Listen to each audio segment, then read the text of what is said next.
myself on that, like providing that attendance to my guild and being reliable. And I like raiding. I play this game to raid. If I don't raid, then why should I play this game? It's not for the fucking social relationships, because I'm loyal to the guild.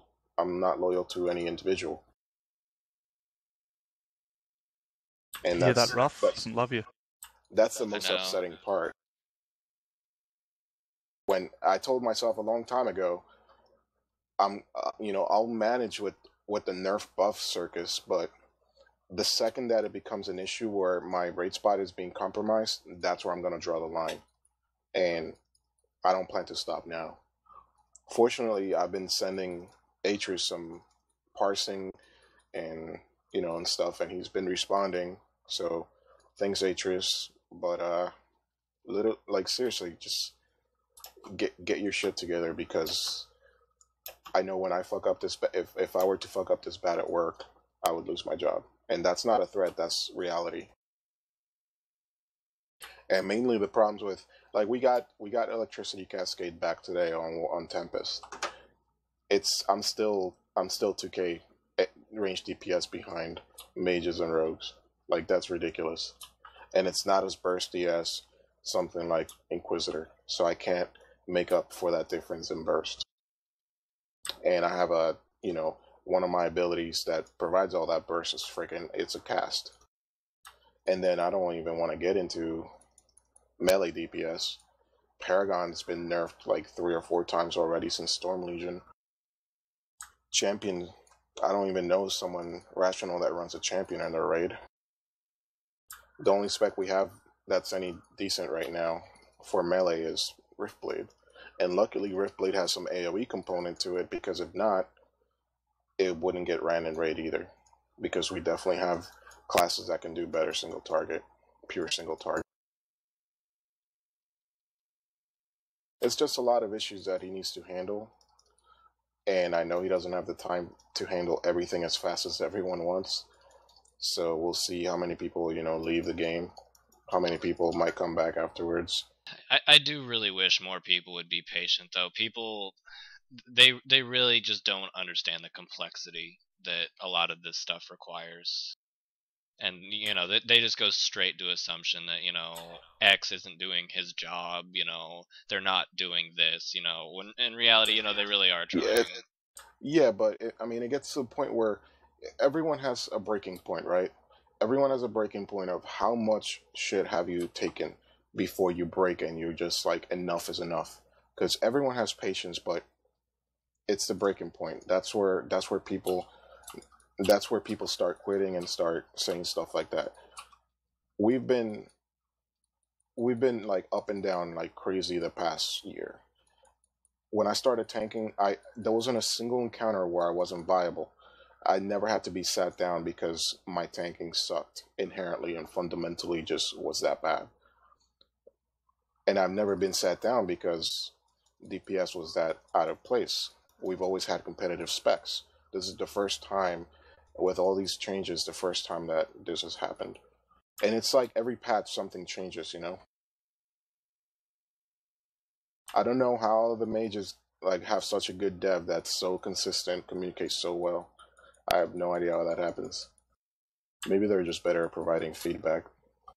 It's possible. From what I've seen on the Warrior forums, to be honest, it's not very constructive. And that's kind of saddening, just the childish behavior that we've seen, but that's just kind of the nature of the forums.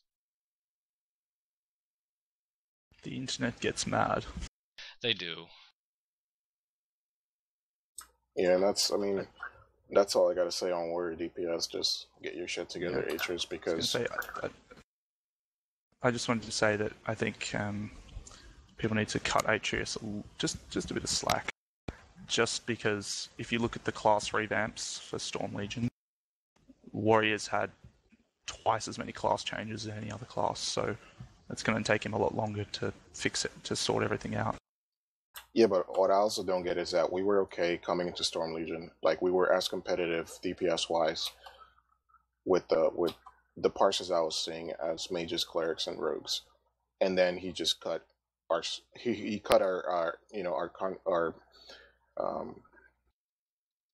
the contribution to DPS, like each point in Tempest increases damage done by 1%. That used to be 2%. And then after, and that was the point where I said, like, this is starting. Like, the fucking nerf train it's just took off, and it's not gonna stop for a while. The second they did that, I knew it wasn't gonna stop for a while. And people called me stupid and crazy, but I've been playing this class long enough to know what Atreus does, and the dev before him too. I They fired him for almost the same reasons, or didn't fire him. Maybe he left. I don't know, but he wasn't around any longer because of stuff like this. And Atreus did a good job for a while. We had 51 champ specs and 44 Paragon. That was really stable. We had Rising Waterfall. That was really stable. Then he did the AP changes, and like nothing was crazy nerf. Like to the point where a raid would say, "Oh, well, we cannot bring warriors anymore because they're just a hindrance." You know what I mean? I know what you're saying.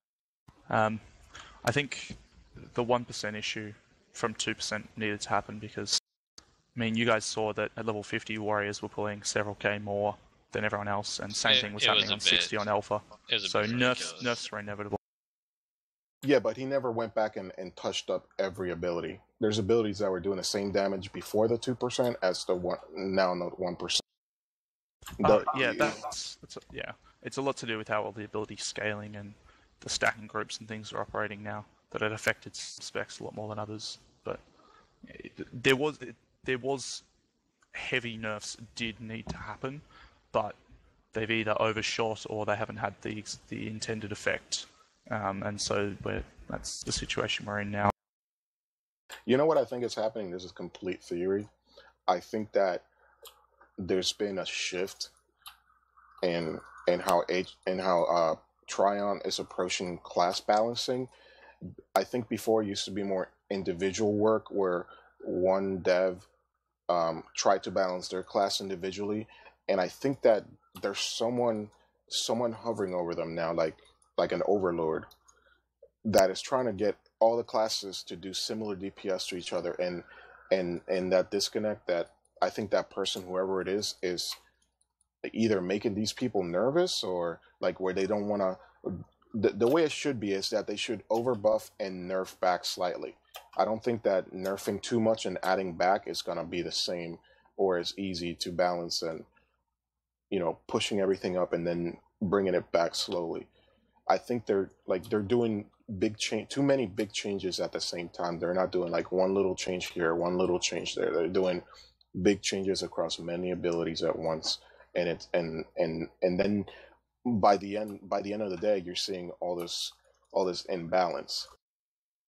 Yeah, I think there's arguments for and against doing small changes versus big changes. The problem with doing small changes is that, say, right now, if, say, Warrior DPS was behind by X% and he does some sort of buff that, increases Warriors by 3%, so you're still, 17% behind or something, then everybody just goes, this is bullshit, why aren't we, these buffs are useless, you're not doing your job. So, if you overbuff, people complain that you've overbuffed, or if you do it slowly, then people complain that it's not fast enough. And yeah, there's always going to be people complaining, no doubt.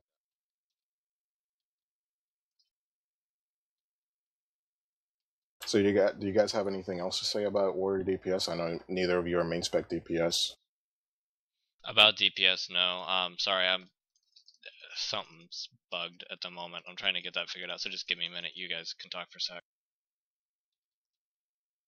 I haven't got anything else that I think needs mentioning. Were you always a main spec tank, Primal? Well, this is awkward. No, I actually, my main is Chloromancer, so this is awkward. Really? No, I started playing my warrior back 1.4 or something like that, and playing main spec, like just solidly tanky on my warrior. So I did all the T1 and T2 content, and a little bit of the T3 raids on my warrior. But yeah, I've never actually, it's not actually my main, but basically I started getting really interested in warrior mitigation and statistics and all that sort of stuff that most people find terribly boring, but I really enjoy it. Um, so I sort of got into that, and then I got into alpha, and at the time, at the start of alpha, there was very few people, and there wasn't really anybody doing any tanking stuff. There wasn't anybody doing Rift Stalker or Justicar stuff at the time, and only one person doing another little bit of warrior stuff. So basically, I just said, okay, we've got a bunch of good mages here doing mage stuff. I'll do a bit of that, but I'll also try and do the tanking stuff. And so that's where I've sort of gone from and sort of worked on my theory knowledge. So yeah, but initially my spreadsheet was just something I could show so the devs could see what was going on. So it was a feedback for them, so I could show them how things were playing out. And I just sort of thought, why not bring it a little bit further and bring it onto live? There's no reason not to, and show which specs are viable and that sort of thing. So I just kept going with it. I fixed my stuff, by the way. So basically, that spreadsheet started in alpha. You weren't working on it before. Yeah, I started working on that about 6 hours after alpha servers started, and spent a long time working out damage types and stacking groups and all that sort of thing. Basically my connection's been really shifty, so I wasn't playing very much. I was pretty much just sitting in Meridian and then Tempest Bay, doing that for a couple hours a day for a few months.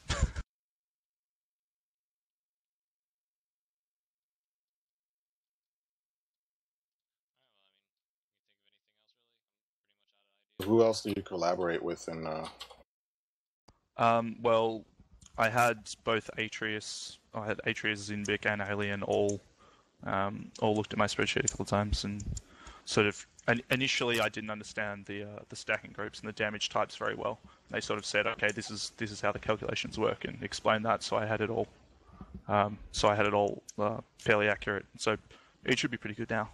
For a little while there, it wasn't perfect, but they all sort of looked at it and said, okay, this is the way the stacking groups work. And I go, okay, yeah, that's how I thought they work, but I wasn't sure. Thanks for clarifying.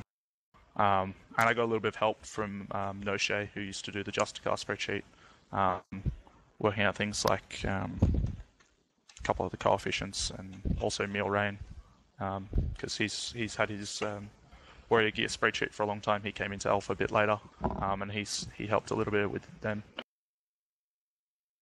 Yeah, I used to be gilded with meal rain. Oh, and Sharagi. Sharagi was pretty helpful with formulas and things, because Sharagi is pretty nuts for theory. He's Asian. What do you expect? I just love how we tacked a bit of racism in at the end here. Yeah.